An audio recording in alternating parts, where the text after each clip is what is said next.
Hindi tayo nakatawid yung pasahero natin. Nag-ano na lang siya. Nag-jeep. Papunta pa kami na Abad Santos. Ito pala sa may Marulas guys. Oh. Kita nyo yun. Oh. Utangin ng lalim guys. Palakasan. Yung mga di kadena kaya yan. Pero yung motor ko hindi kaya yan. Abot ang belt yan eh. Mahaba pa naman siya. Hindi lang siya maiksi na baha. Hanggang doon sa may San Miguel. May tapat na San Miguel. Kaya no. Basa na tayo. Doon banda meron din doon sa may ano, Lung Fatima.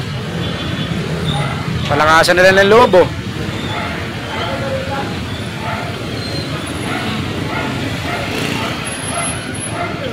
Lakas ng lobo. Nabahan ako sa Las Piñas dati kaya hindi ko na inulit. Eh sa akin, laki ng gastos ko dyan eh. Yung motor natin guys, so ayun oh. Ayun, dami na naglakas ng lobo.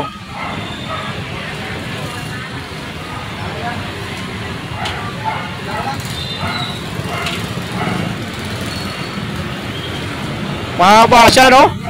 Hanggang doon sa may San Miguel eh. Ay, tulak. Ayun, tulak yung isa. Naglakas ng lobo. Tulak, gastos. Baka pinatay niya yan, tapos sinadyang itulak na lang. Ha? Hindi rin mapasukin din yan. Ipanggilid yan eh. Scooter? Scooter.